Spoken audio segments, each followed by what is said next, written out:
এরপরের কথা দেখেন, আমরা মুসলমান, দুনিয়ায় কোটি কোটি মুসলমান।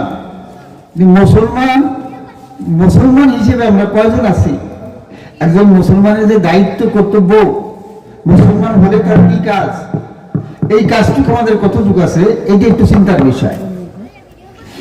যেদিন আমরা কালিমা পড়ছি, বাইকেরাম কালিমা শিকার গেছি, এই দিনের থেকে আমার একটা দায়িত্ব আছে। দুনিয়াটা দস্তুর আছে, কেউ চাকরি বাকরিতে যদি জয়েন করে, পুলিশের চাকরি, বিডিআর, আর্মি, আরো যখন সে চাকরিতে নাম লেখায়, লিস্টিভুক্ত হয়ে যায় সরকারি, তখন তার দায়িত্ব আছে না নাই? এই দায়িত্ব যদি না পালন করে, তাহলে তার চাকরি থাকবে? পুলিশ চাকরি থাকবে? আর্মি, বিডিআর, আল্লাহ, চেয়ারম্যান, মেম্বার, এরাও তো একটা দায়িত্ব পাইছে।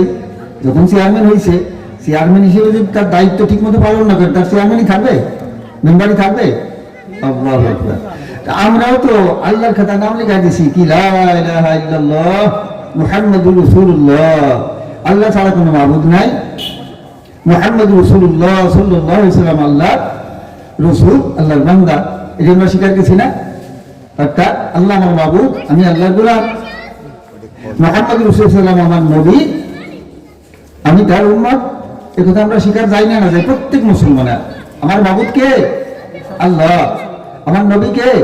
মুহাম্মাদুর রাসূলুল্লাহ সাল্লাল্লাহু আলাইহি ওয়াসাল্লাম। এখন বলেন, আমি মুসলমান, আমি ইমানদার, এখন আমার কাজ কি? আল্লাহু আকবার। মোটে দুটি জিনিস। কয়টা জিনিস? কয়টা জিনিস? ইমানদারের কয়টা কাজ? দুটি কাজ। একটা হলো করণীয়, আর একটা হলো বর্জনীয়। একটার নাম কি? করণীয়, আর একটা বর্জনীয়। এই বাস, এই দুই কাজ। করণীয় কি? আল্লাহ যে আদেশগুলো করছে, এইগুলো সঠিকভাবে করা, সাধ্য অনুযায়ী সঠিকভাবে করা। আর বর্জনীয় কি? আল্লাহ যেগুলো নিষেধ করছে, এইগুলো বাদ দেওয়া, না করা। ঠিক আছে? আল্লাহ হুকুম করছেন কি? ইমানের পরে 1 নম্বর ইবাদত, নামাজ, রোজা, হজ, যাকাত, তিলাওয়াত, জিকির ফিকির, এগুলো কি ভাই আমাদের কাজ। আরো আছে মহাবেলা মহাশয়ের ভিতরে অনেক কিছু আছে, আল্লাহ আত্মীয়তা সম্পর্ক, এগুলো আছে, আখলাকিয়াত আছে। ইসলাম, দিন ইসলাম, 5টা জিনিসের নাম। কয়টা জিনিস? 5টা। 1 নম্বর হলো কি? ইমানিয়াত বা আকায়েদ বলা হয়, ইমানিয়াত।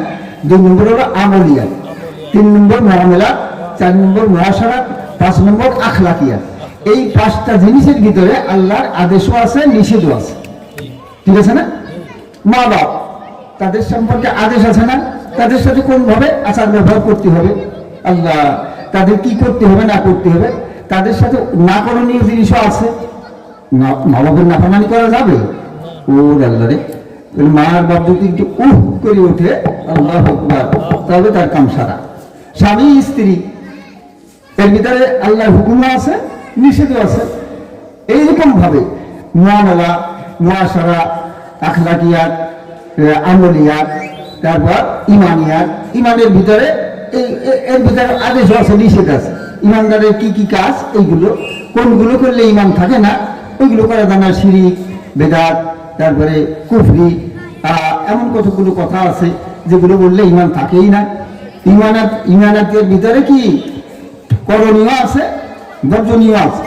আমলিয়াতের ভিতরে করণীয় আছে, বর্জনীয় আছে। আখলাকিয়াতের ভিতরে করণীয় আছে, বর্জনীয় আছে। তারপর মুআশারাতের ভিতরে লেনদেন।